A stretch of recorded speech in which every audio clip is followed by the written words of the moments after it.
वालेकुम sir.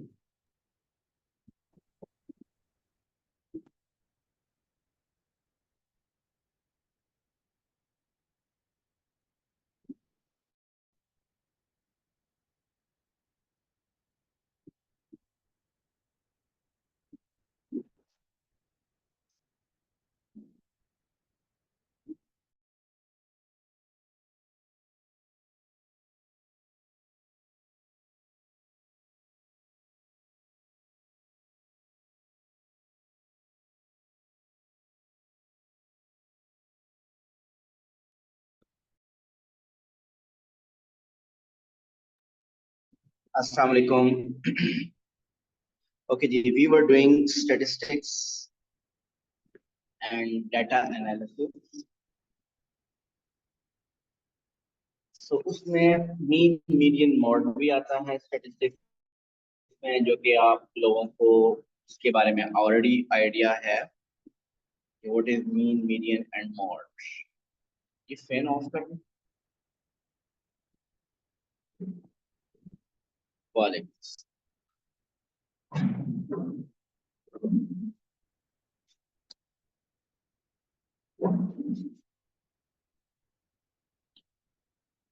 Okay, measure of central tendency। आपके पास एक डाटा गिवन है और आप उस डाटा की कोई सेंट्रल वैल्यू, एवरेज वैल्यू जो लोकेट करने की कोशिश कर रहे होते हैं, इसको आप जनरली कहते हैं कि this is called major of central tendency. Mean ये वर्ड शायद आपके लिए नया है, अदरवाइज आप करते रहिए पहले भी। आप ऑलरेडी सेंट्रल टेंडेंसी फाइंड करने के थ्री वेज ऑलरेडी आपने किए हुए हैं।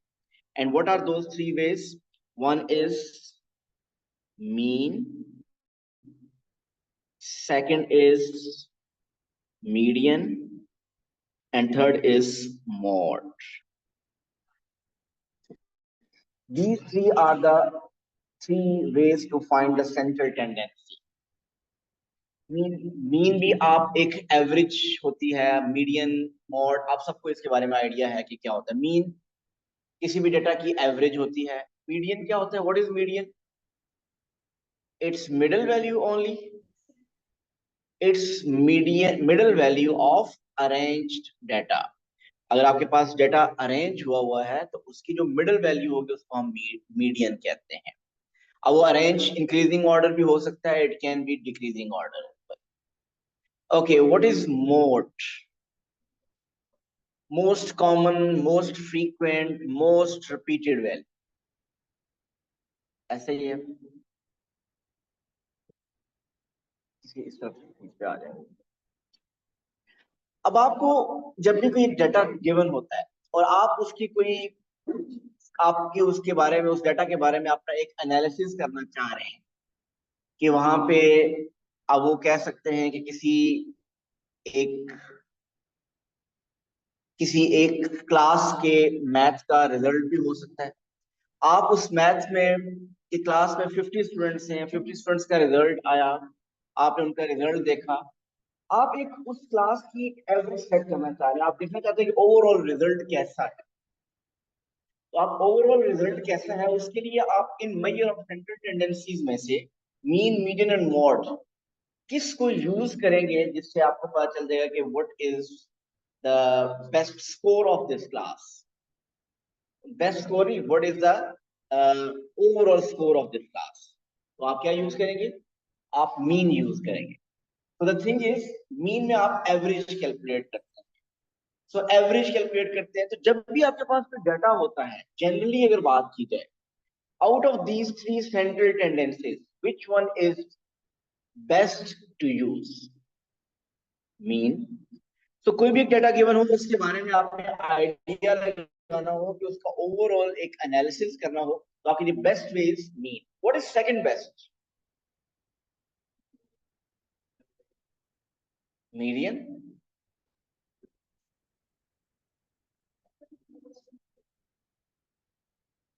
जी, जनरली अगर बात करें, जनरली अभी, तो जनरली अगर बात करें तो यही ऑर्डर होना चाहिए। फर्स्ट प्रायोरिटी देनी चाहिए मीन को, सेकंड प्रायोरिटी होनी चाहिए आपके पास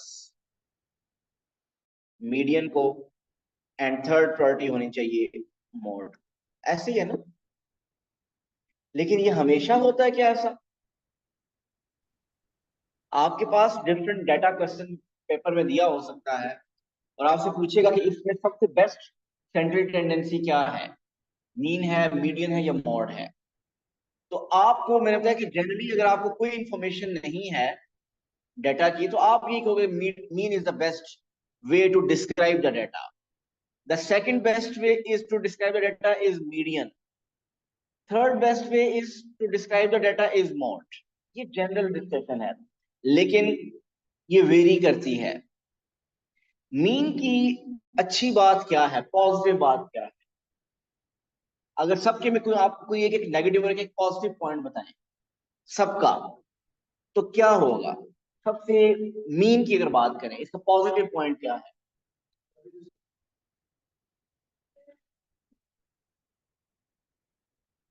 मीन का सबसे इंपॉर्टेंट पॉइंट यह है कि मीन किसी भी डाटा का एनालिसिस करते हुए, जितना भी आपका डाटा है, हर डाटा की अपनी एक वर्थ है और वो काउंट होती है।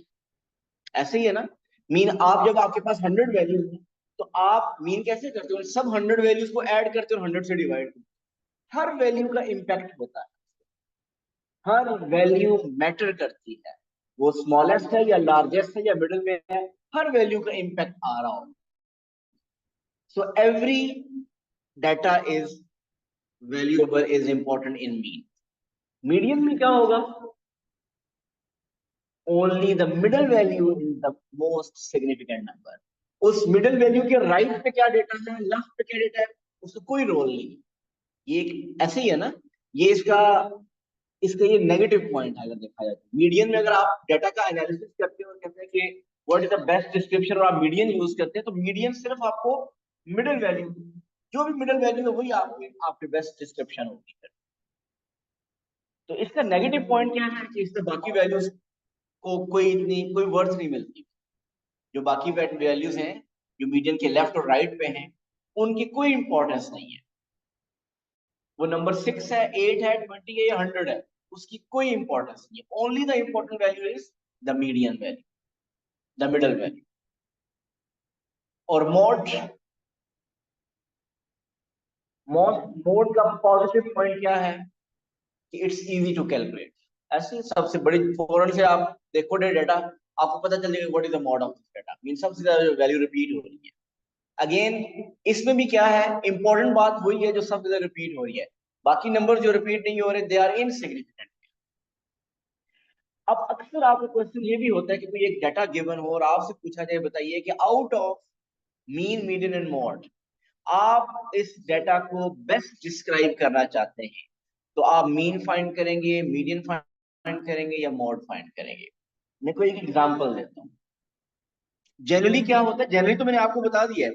जनरली सबसे बेस्ट क्या है जो डाटा को डिस्क्राइब करता है, वो मीन होता है। Second best is median, third best is mod. लेकिन ये डाटा टू डाटा वेरी भी कर सकता है। फॉर एग्जाम्पल, अगर मैं बात करूं महत के मैथ के रिजल्ट के ऊपर, और मैंने उनका रिजल्ट रिजल्ट कलेक्ट किया और पता चला कि उनके मार्क्स से 97, 98, 94, 96,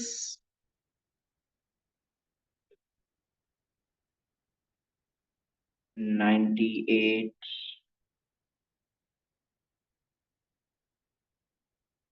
एंड देन 12।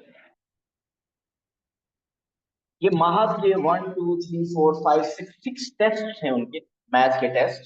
उनके रिजल्ट्स हैं आउट ऑफ 100। आप महज के बारे में एक एनालिसिस बनाना चाहते हैं कि मैथ का स्कोर कैसा है, ओवरऑल मैथ का स्कोर कैसा है। तो आप इस मैथ के रिजल्ट को लेके आप क्या करेंगे? आप इसका मीन बेस्ट इस डाटा को डिस्क्राइब करेगा, मीडियन इस डाटा को बेस्ट डिस्क्राइब करेगा, या मोड इस डाटा को बेस्ट डिस्क्राइब करेगा? मैं कुछ और वैल्यूज भी लिख देता हूं। 93, 95, 8 वैल्यूज ले ली मैंने। आप बताइए इस डाटा को कौन सी measure of central tendency best describe करेगी, जिससे हमें एक माहर के मैथ का एप्टीट्यूड का पता चले। Median, mean, but disregard anomaly. Okay, नहीं डाटा तो सारा आपके सामने ही है ना। ये भी अच्छी ऑप्शन है वैसे, लेकिन हमारे पास सारा ऑप्शन सब डाटा है, तो अब इसमें आप बेस्ट क्या चूज करेंगे। देखिए हम मीन चूज नहीं कर सकते। मीन चूज, अगर हम मीन यूज करते, why we should not choose mean, इसकी रीजन क्या है।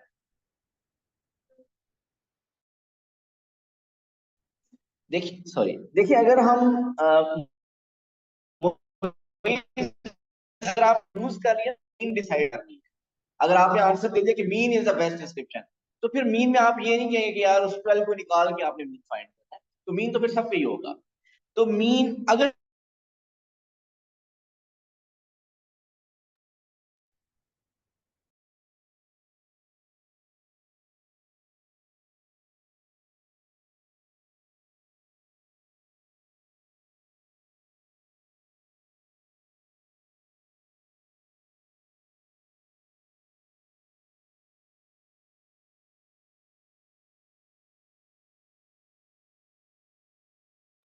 सर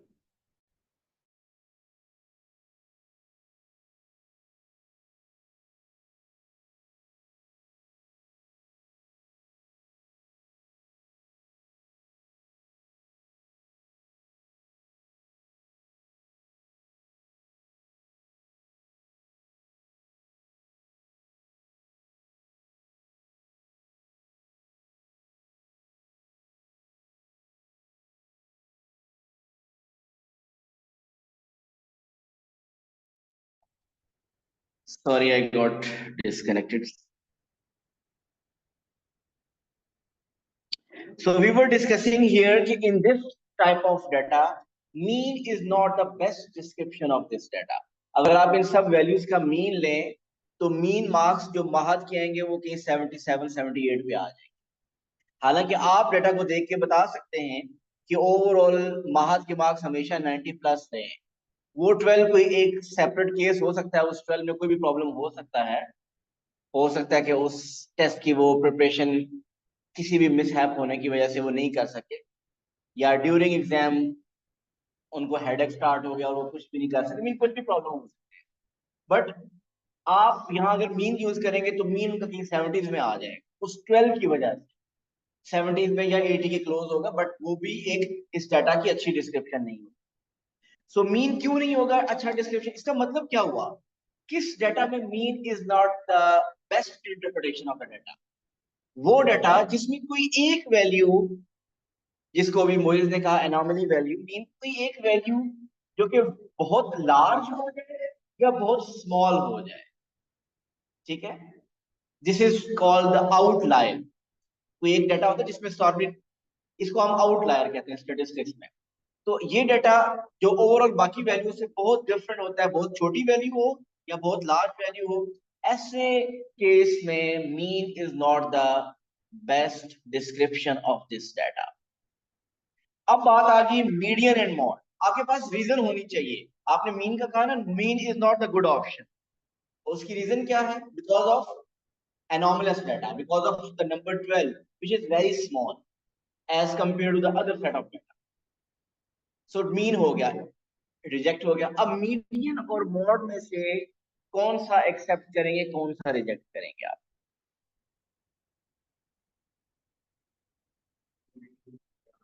आप मीडियन को एक्सेप्ट करेंगे, मॉड को रिजेक्ट करने की रीजन।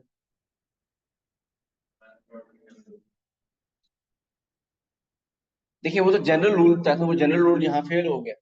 यहाँ पे तो मीन, जनरल रूल देखते तो फिर तो मीन को प्रायोरिटी देनी चाहिए थी। Yes, yes. मोड आप देखिए इस डाटा का मोड है क्या। मोस्ट रिपीटेड नंबर कौन सा है, 98, which is highest value of this data. ये महद का हाईएस्ट मार्क्स थे, ये एवरेज मार्क्स नहीं है। ये डाटा को ओवरऑल मार्क्स नहीं कहते, ये तो हाईएस्ट मार्क्स है। तो आपका हाईएस्ट मार्क्स भी डाटा को अच्छा रिप्रेजेंट नहीं करता। आपके लोएस्ट मार्क्स के डाटा को अच्छा नहीं रिप्रेजेंट करते। सो मोड क्योंकि यहाँ पे 98 है और 98 इज द हाईएस्ट मार्क्स, सो हमें मोड को भी नहीं लेना चाहिए। सो इस केस में इसका मतलब हुआ कि median is the best description of this data. So ये बहुत रेयर क्वेश्चन होता है जब कभी ऐसा हो जिसमें आपसे पूछ सकता है कि मीन, मीडियन एंड मॉड में से कौन सी बेस्ट डिस्क्रिप्शन है। जनरल रूल मैंने आपको बताया कि मीन होता है अच्छा, मीडियन फिर second best and then mode third best. लेकिन ये सिचुएशन के मुताबिक वेरी कर सकता है, जैसा ये मैंने एक सिचुएशन आपको बताई। ये थी major of central tendency, mean, median and mod. Next is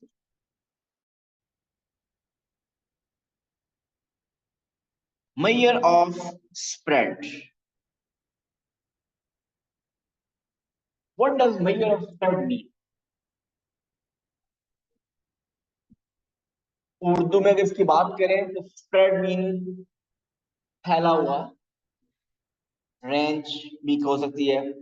major of spread में हम ये देखते हैं कि हमारा डाटा कितना स्प्रेड हुआ है, कितना स्कैटर्ड हुआ है, कितना फैला हुआ है। आपने इससे पहले ओ लेवल में कोई मेजर ऑफ स्प्रेड फाइंड किया कभी, याद है कुछ? रेंज, बिल्कुल सही है, आप रेंज फाइंड करते थे। रेंज क्या होता था, कैसे फाइंड करते थे range? Maximum value minus minimum value. आप मैक्सिमम वैल्यू में से मिनिमम वैल्यू माइनस करते थे तो आपको उस डाटा की रेंज पता चल जाती थी। मीन आपको पता चल जाता कि डाटा कितना स्प्रेड हुआ होगा।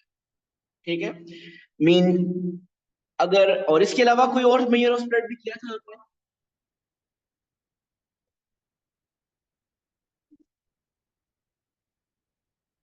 एक रेंज की थी, कुछ याद करें, ओ लेवल में कुछ और भी क्या होगा आईजीसीएसई में? मेजर ऑफ स्प्रेड के डाटा आपका कितना स्प्रेड हुआ हुआ है।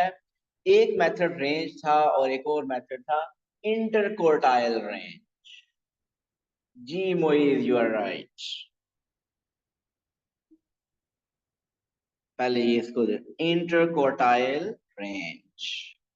मैं थोड़ा थोड़ा इन तीनों को देखो, इनकी की बात करता हूँ, लेकिन अभी जनरल पहले लिस्ट बना लेते हैं।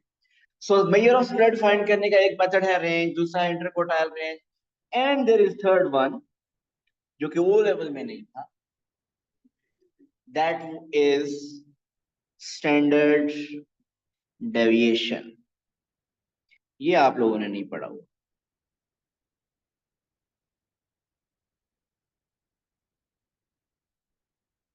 These are the three ways to find measure of spread. इनमें से रेंज क्या होता है? It's maximum value minus minimum value. Interquartile range क्या था? Who will tell me what was, how to calculate interquartile range?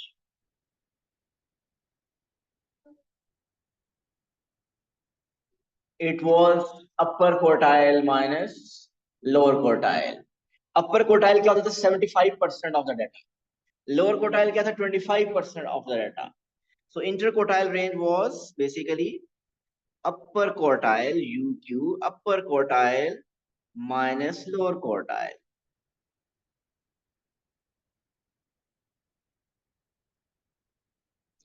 Standard deviation क्या होती है? स्टैंडर्ड डेविएशन पहले बता दूं होता क्या? It's generally we can say it's deviation from mean. आपका डाटा मीन से कितना ज्यादा या कितना कम डेविएट कर रहा है, this is called standard deviation. अच्छा, जिस तरीके से रेंज फाइंड करने का आपके पास एक फॉर्मूला है, maximum value minus minimum value, और इंटरकोटाइल रेंज फाइंड करने का फॉर्मूला है अपर कोटाइल माइनस लोअर कोटाइल, इसी तरह स्टैंडर्ड डेविएशन फाइंड करने के भी काफी फॉर्मूलाज हैं जो कि आप लोग जो ए लेवल कर रहे हैं वो A2 में स्टेटिस्टिक्स में पढ़ेंगे। हमारे सेट में स्टैंडर्ड डेविएशन फाइंड करने का कोई फॉर्मूला हमने नहीं करना। हमने एक्चुअली स्टैंडर्ड डेविएशन फाइंड नहीं करनी इसमें, लेकिन स्टैंडर्ड डेविएशन का कॉन्सेप्ट होना चाहिए। वो कॉन्सेप्ट यूज करेंगे डिफरेंट क्वेश्चंस में, जो कि मैं अभी डिस्कस भी करता हूँ। अब अगर ये तीनों चीजें देखें तो ये आपको ये बताती है कि डाटा आपका कितना स्प्रेड हुआ हो। आप मुझे ये बताइए, जब आप रेंज फाइंड करें एक डाटा की, रेंज आ जाए 80 और दूसरे केस में रेंज आ जाए 20, इसका क्या मतलब है? रेंज 80 का क्या मतलब है और रेंज 20 का क्या मतलब है? यस, मीन इस किस डाटा में, किस सेट ऑफ डाटा में पॉइंट्स एक दूसरे के ज्यादा क्लोज हैं, फर्स्ट में या सेकंड में? आपने क्या कहा? 20 वाले में। मीन सर रेंज 80 में दूर है, बिल्कुल ठीक कह रहे हैं हमजा। जब रेंज 80 है इसका मतलब हाईएस्ट पॉइंट और लोएस्ट पॉइंट में 80 का डिफरेंस आ रहा है, इसका मतलब काफी दूर दूर है पॉइंट्स। जब रेंज 20 है तो इसका हाईएस्ट और लोएस्ट पॉइंट में 20 का डिफरेंस आ रहा है। अच्छा, सो इसी तरीके से आई क्यू आर, अगर मैं कहूं 70 है और एक और आई क्यू आर है वो है 12, तो कौन सा डाटा है जो कि एक दूसरे के ज्यादा क्लोज है? The one which have small interquartile range। ठीक हो गया? जिसमें स्मॉल इंटरक्वार्टाइल रेंज होगी इसका मतलब कि वो डाटा क्लोजर होगा। तो इस इन ऐसे डाटा के बारे में हम क्या लिखेंगे? Data values are close, and here the data values are far from each other। इन दोनों सेट ऑफ डाटा में से कौन सा डाटा, ए और B, which one is more consistent? Which data is more consistent?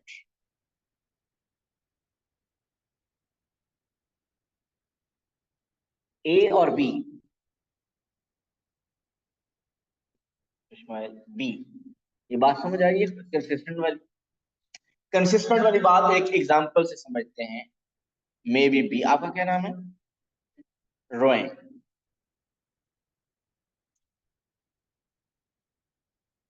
रोएन के मार्क्स हैं maths में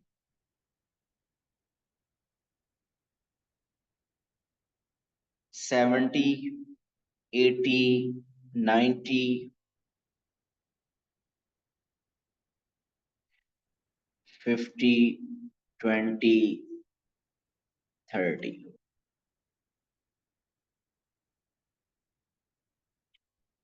फिर 85, 75। ये हैं रोएम के मार्क्स।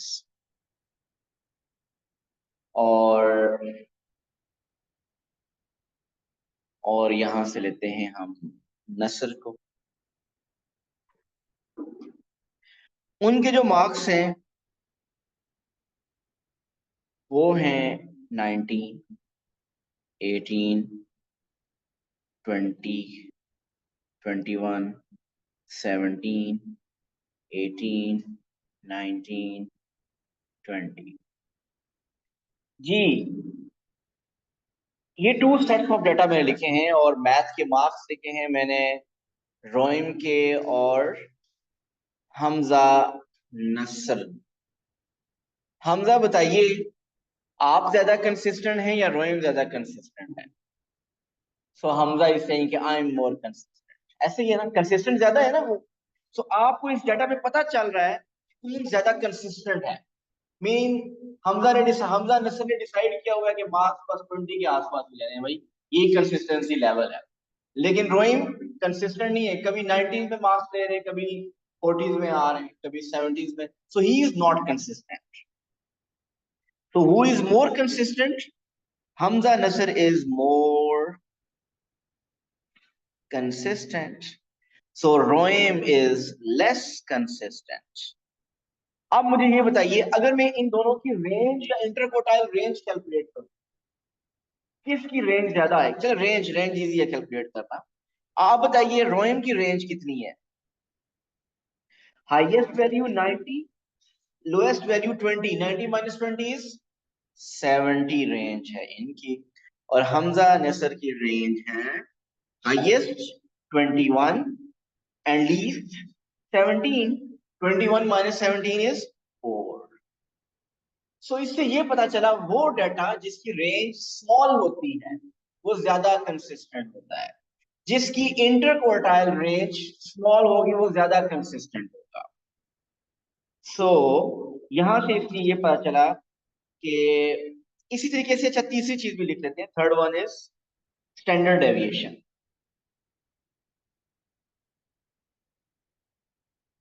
स्टैंडर्ड डेविएशन भी बेसिकली डेविएशन फ्रॉम मीन है।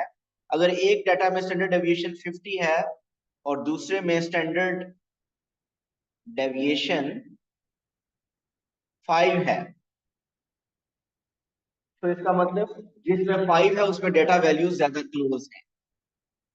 So the first data values are far and it is less consistent,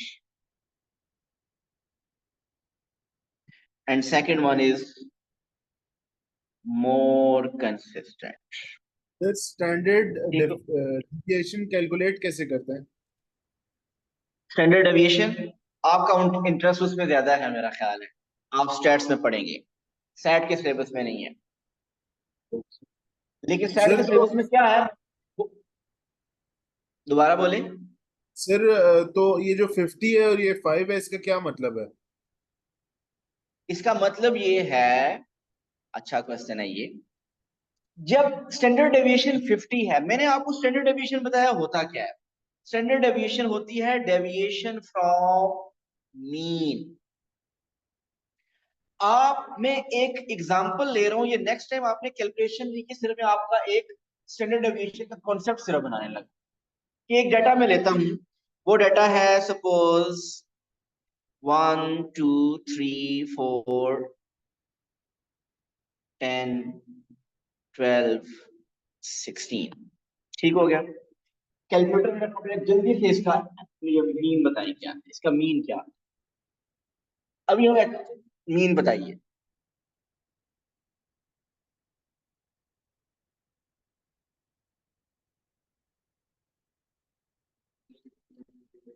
6 point, तकरीबन यहाँ पे की मीन है, यहाँ मीन है।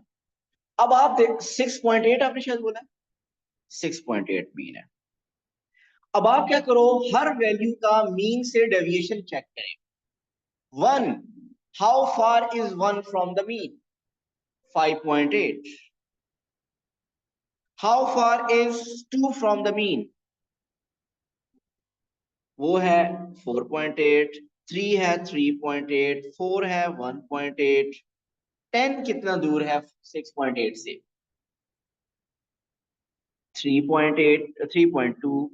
12 है 5.2। 16 है 9.2। सो हर वैल्यू का आपको पता चले कि वो मीन से कितना दूर है, कितना डेविएट है। अब इन सब की एक एवरेज देखें क्या बनती है। इन सब की आप देखिए कि एवरेज क्या बन रही है। गेस करें, चले एक्यूरेट कैलकुलेट ना करें, गेस करें।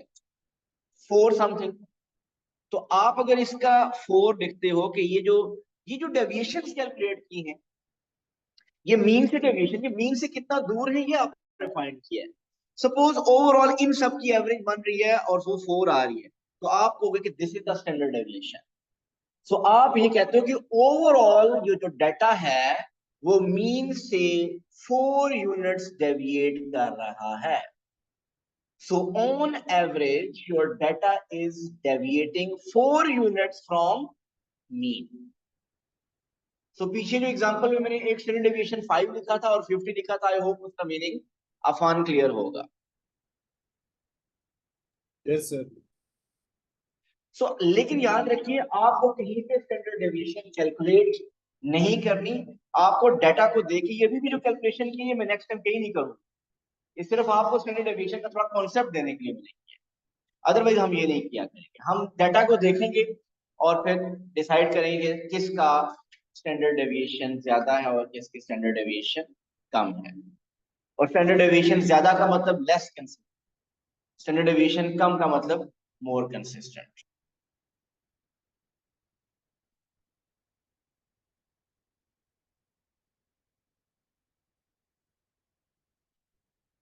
ओके, एक डाटा देखिएगा प्लीज। 10, 10, 11, 11, 12,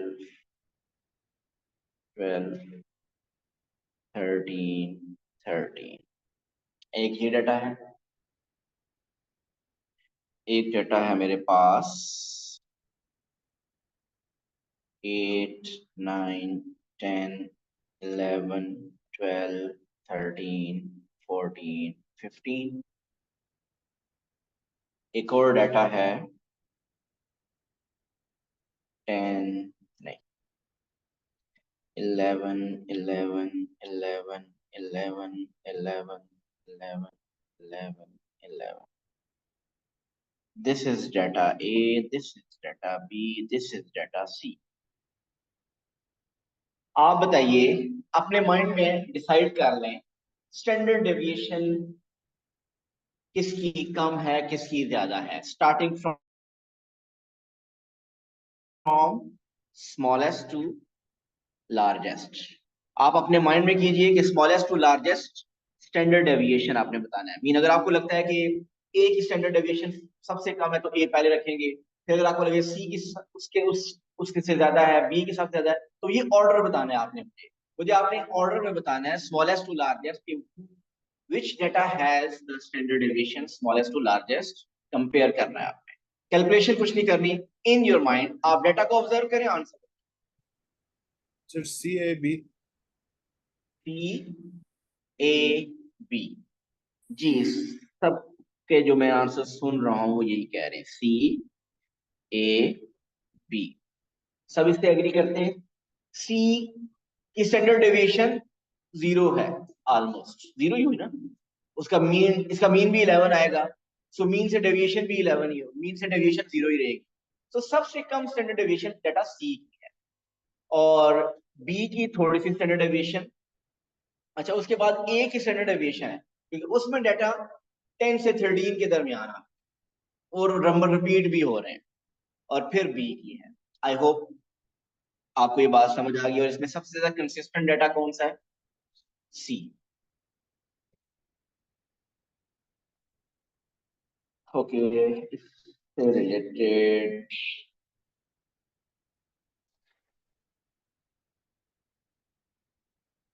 अच्छा, जनरली अगर बात करें, जिससे हमने मेजर ऑफ सेंट्रल टेंडेंसी में मैंने आपसे पूछा था कि विच वन इज बेस्ट, तो वो आपने बताया कि कौन सा सबसे बेस्ट है। इसी तरह मेजर ऑफ स्प्रेड में बताइए सबसे बेस्ट मेजर ऑफ स्प्रेड कौन सा है?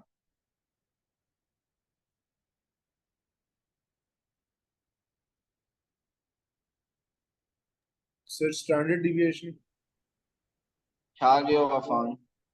और कुछ? सेकंड बेस्ट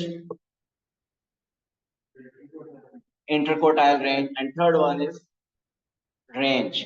रेंज कभी भी बेस्ट नहीं हो सकती। हाँ, जब कोई और डाटा अवेलेबल ना हो तो फिर रेंज यूज कर सकते। रेंज में सिंपली लास्ट फाइनल वैल्यू और इनिशियल वैल्यू पे मैटर करती है, तो वो रेंज सबसे अच्छी नहीं है। इंटरकोटाइल रेंज कंपैरेटिवली बेहतर है, और सबसे best standard deviation. So standard deviation best है, सेकंड नंबर पे इंटरकोटाइल रेंज है, एंड थर्ड नंबर पे इट्स रेंज। बट इससे रिलेटेड क्वेश्चन ये कम ही आता है कि कौन सी बेस्ट होती है, लेकिन you should know this.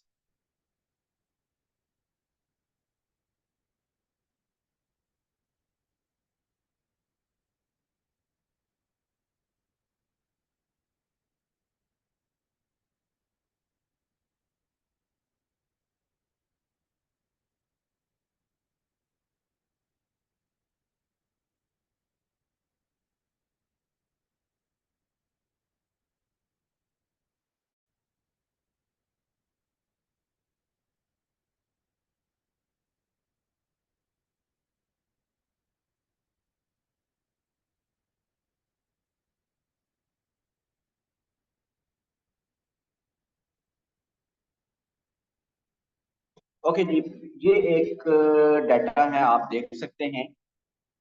Number of workers on the vertical axis, hours they worked on x axis, mean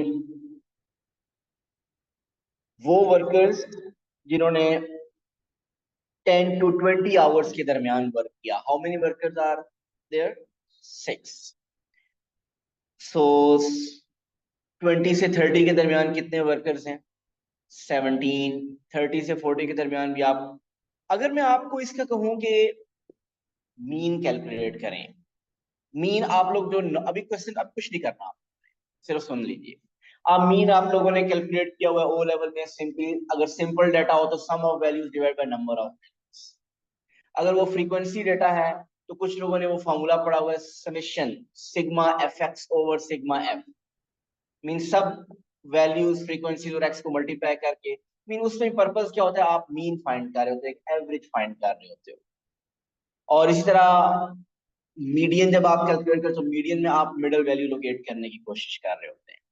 आप ये जरा डाटा देखिए, और इस डाटा में जरा क्वेश्चन देखते हैं क्या है। अब ये डाटा हिस्टोग्राम की फॉर्म में दिया हुआ है। Histogram above summarising the number of hours work last week by the 40 employees of a landscaping company in the histogram. In the histogram, the first bar represents all workers who worked at least 10 hours but less than 20 hours. The second represent all workers who worked at least 20 hours but less than 30 hours, and so on. Which of the following could be the median and mean number of hours worked for the 40 employees?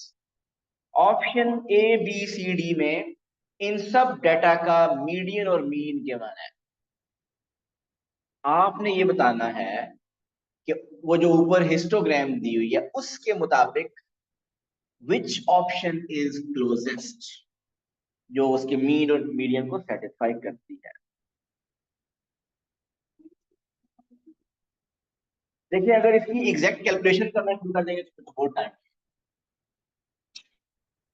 ऐसे ही है ना, mean calculate करने में तो बड़ा time चाहिए, और median में भी ऐसे ही थोड़ा सा आपको अपना गेस वर्क यूज करना है, अपना कॉन्सेप्ट यूज करना है कि मीन मीडियन का, और फिर बताइए कौन सा बेस्ट आंसर हो सकता है। हमजा कह रहे हैं भाई, ठीक है, हमजा का एक आंसर मिल गया।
ऑप्शन जूम करूं?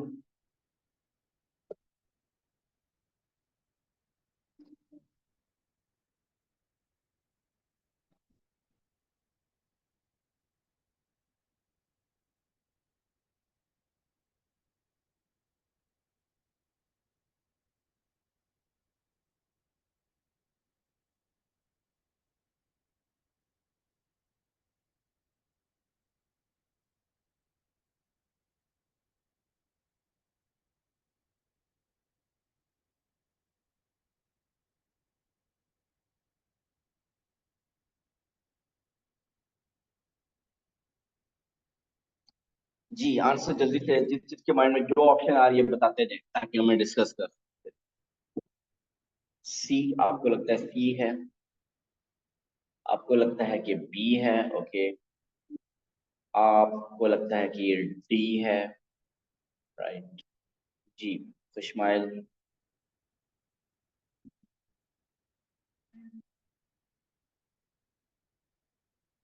जी जो ऑनलाइन है जल्दी से अपने अपने आंसर सेंड कर दें, जो उनको लगता है कि ये आंसर इसका हो सकता है।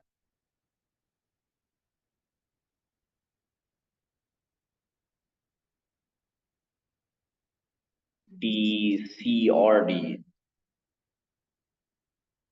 मोइस कह रहे हैं डी। अच्छा, लग ऐसे रहा है कि सी और डी में लोग कंफ्यूज, मुझे अभी तक कैसा रहा है, ज्यादा लोग सी कह रहे हैं। अच्छा, मीन कैलकुलेट करना तो मुश्किल है ना, ऐसे ही है, लेकिन मीडियन कैलकुलेट करना मुश्किल नहीं है ना। मीडियन क्या होती है? Middle value. आपके पास टोटल कितने एम्प्लॉयज हैं?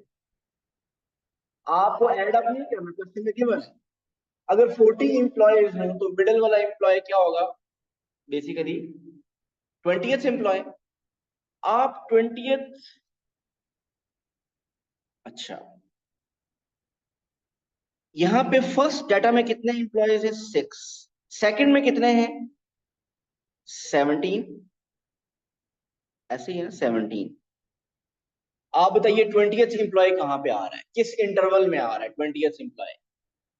6 + 17 = 23। सो इसका मतलब 20th जो एम्प्लॉय है वो किस इंटरवल में आ रहा है? 20 से 30 इंटरवल में आ रहा है। सो यहां से मेरी ऑप्शन, एक ऑप्शन क्रॉस हो जाए, ऑप्शन डी क्रॉस हो जाए। ऐसे ही है ना कि ऑप्शन डी तो हमारी क्रॉस हो चुकी है। अब मैं वैसे मीडियन को ही देख के मैं बता सकता हूँ कि इसमें मीडियन इसमें क्या है। मैं मीन को देखे बगैर ये गैस कर सकता हूँ कि डी ऑप्शन तो रिजेक्ट होगी। अब मुझे ये बताइए कि वो जो 20th पर्सन है, वो जो 20th पर्सन है, आपको क्या लगता है? ये अगेन ये गेस वर्क होगा। वो कहीं स्टार्ट में है, वो कहीं मिडिल में है, वो कहीं एंड पे है। टोटल आपको पता है कि सेकंड इंटरवल में 17, फर्स्ट में 6, टोटल 23 है।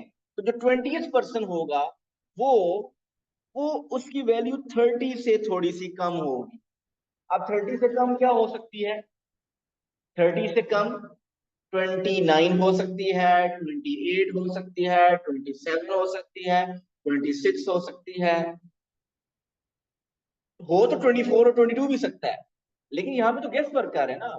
तो आपको क्या लगता है मीडियन को देख के? मुझे लग रहा है कि ऑप्शन सी इज राइट। क्या आपको ये बात समझ आई कि मैंने 26 कैसे गेस किया? ये एक्यूरेट नहीं है, अगेन ये गेस वर्क है। डी रिजेक्ट होगी वो तो समझ आ गया। अब आपको पता है 20th वैल्यू, यहाँ तक टोटल कितनी वैल्यूज है? 23 वैल्यू, यहाँ तक 23 वर्कर है। तो आपका जो 20th वर्कर होगा वो 23 से थोड़ा सा पहले कहीं, अगर 23 से थोड़ा सा पहले होगा तो उसके बाद उसकी वैल्यू 30 से, उसके नंबर ऑफ आवर 30 से थोड़ा सा पहले होंगे, नहीं वो 30 के ज्यादा क्लोज होंगे। तो आउट ऑफ 22, 24 एंड 26, 30 के ज्यादा क्लोज कौन सा है? वो 26 है। सो इस तरह मुझे लग रहा है कि ये ज्यादा ऑप्शन बेहतर है। लेकिन अगर मीन को देखेंगे तो ज्यादा कंफर्म हो जाए, अगर आप मीन को भी देखना चाहें तो मीन, अगर आप ओवरऑल इस डाटा को ऑब्जर्व करें कि 10 से 20 टोटल स्टार्ट हो रहा है, 10 से 20 से 30 के दरमियान में बहुत वैल्यूज हैं, लेकिन ये डाटा 70 तक जा रहा है। ये डाटा 70 तक जा रहा है। आपको पता है अगर ये डाटा 70 तक जा रहा है, ज्यादा वैल्यूज 20 से 30 है, नो डाउट। 30 से 40 में भी काफी वैल्यूज हैं। तो मेरा गेस वर्क ये कहता है कि अगर मैं एक्यूरेट मीन कैलकुलेट करूंगा तो वो 30 से थोड़ा सा ज्यादा होगा। मेरा गेस वर्क कह रहा है कि वो 30 से 35 के दरमियान। क्या आप लोगों का ऐसा माइंड बन रहा है कि इसका अगर मीन आप मेंटली थोड़ा सा कैलकुलेट करें तो 30 और 35? तो ऑप्शन सी और डी आपके जहन में है, लेकिन डी तो ऑलरेडी आप रिजेक्ट कर चुके हैं। So option C. मीन 23 और 22 नहीं हो सकता। मीन यहाँ पे मीन नहीं हो सकता, इतना स्टार्ट में मीन नहीं हो सकता, एवरेज वैल्यू इतनी स्टार्ट में नहीं हो सकती। वो अगर टोटल वैल्यू 70 हैं तो मिडिल में होगा, लेकिन डाटा क्योंकि स्कैटर्ड है तो हमें लग रहा है कि 30 और 40 के दरमियान, 30 और 40 के दरमियान ऑप्शंस मल्टीपल थी, टू थी, एक सी और डी, और डी हम पहले रिजेक्ट कर चुके थे। तो कंफर्म आंसर जो इसका लग रहा है वो इसका सी है। सो ये देखिए, इसमें एक्यूरेट कैलकुलेट करके नहीं बताया था। 36 की आप जिसे कहते हैं ना कि 1 मिनट के लिए या 1.5 मिनट के लिए आपको थोड़ा सा इसके बारे में सोचना था और आपको पता चलना था कि ये मीन मीडियन मॉड की कैलकुलेशन किए बगैर आप गैस कर सकते हैं कि इसका मीन क्या होगा। थोड़ी सी इस डाटा एनालिसिस के ऊपर, स्टैंडर्ड डेविएशन के ऊपर और कल डाटा सिलेक्शन के ऊपर बात होगी और फिर ये काफी हद तक इसकी एक्सप्लेनेशन कंप्लीट हो जाएगी। बाकी वही नॉलेज है जो प्रीवियस होगा। Thank you so much, see you tomorrow, अल्लाह हाफिज।